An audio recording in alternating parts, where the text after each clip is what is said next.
Praise the Lord. தேவனுக்கு மகிமை உண்டதாக.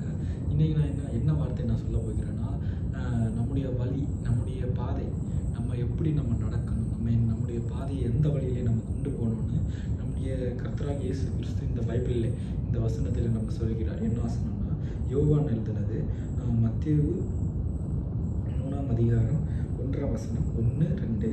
அந்நாட்களிலே யோவான் ஸ்நானகன் யூதாவின் வனாந்திரத்திலே வந்து, மனம் திரும்புங்கள், பரலோக ராஜ்யம் சமீபமாக இருக்கிறது என்று பிரசங்கம் பண்ணினார்.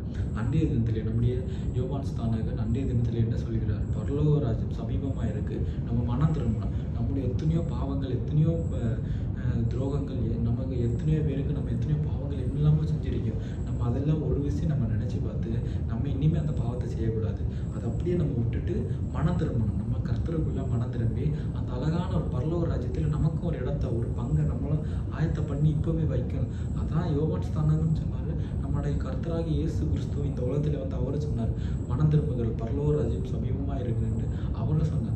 அதே தான் நம்முடைய வாழ்க்கையை நம்ம எப்படி இல்லாமல் இருந்திருப்போம், இதுவரைக்கும் நம்ம எப்படி இல்லாமல் இருந்திருப்போம், எப்படி எல்லாம் நடந்திருப்போம். இந்த வீடியோ பார்க்குற ஒவ்வொருவரும் நம்ம எப்படி இல்லாமல் இருந்திருப்போம். ஆனால் இன்றைய தினத்தில் இந்த வசனத்தை நீங்கள் கேட்கும்போது மனம் திரும்பணும். இந்த வசனத்தை எடுத்து வாசி பாருங்கள். அந்த இருக்கிற 3, 4, 5 அந்த அதிகாரத்தில் வாசிக்கும் போது நமக்கே கஷ்டமாக இருக்கும். அதில் இருக்க ஒவ்வொரு அதிகாரத்தை நம்ம வாசிக்கும் போது நம்ம எவ்வளோ பாவம் பண்ணியிருக்கோம், எவ்வளோ துன்பம் பண்ணியிருக்கோம், எத்தனை பேருக்கு நம்ம பாவம் செஞ்சுருக்கோன்னு பார்க்கும்போது நமக்கே மனம் அவ்வளோ கஷ்டப்படும். ஐயோ, நம்ம இத்தனை பேருக்கு பாவம் பண்ணியிருக்கோமா, இத்தனை பேருக்கு கஷ்டப்படுத்திருக்கோமே அப்படின்னு.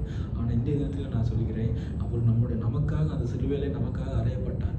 நம்முடைய பாவத்துக்காக அந்த இடத்துல அறையப்பட்டார். நம்ம இந்திய தினத்திலே நம்முடைய பாவத்தை எல்லாம் அவர்களோட சமூகத்தில் எந்த அசுத்தமான எந்த ஒரு பாவத்தையாக இருந்தாலும் அவர்கள் சமூகத்தில் மட்டும் காலிவிட்டு அந்த இடத்துல நம்முடைய பாவத்தை நம்ம அவர்கிட்ட அறிக்கை விட்டு சொன்னால் நமக்காக அவர் மன்னிப்பார்.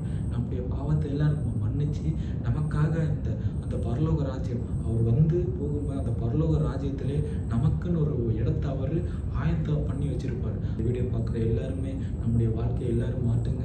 நமக்கு கர்த்தர் இடத்துல நம்முடைய வாழ்க்கையை ஒப்பு கொடுங்க. அவருடைய பரலோக ராஜ்யத்துக்கு நம்மளும் பரலோக ராஜ்யத்தில் நம்மளும் போயிருக்கோம். கர்த்தர் உங்கள் எல்லாருமே ஆசீர்வதிப்பாராக.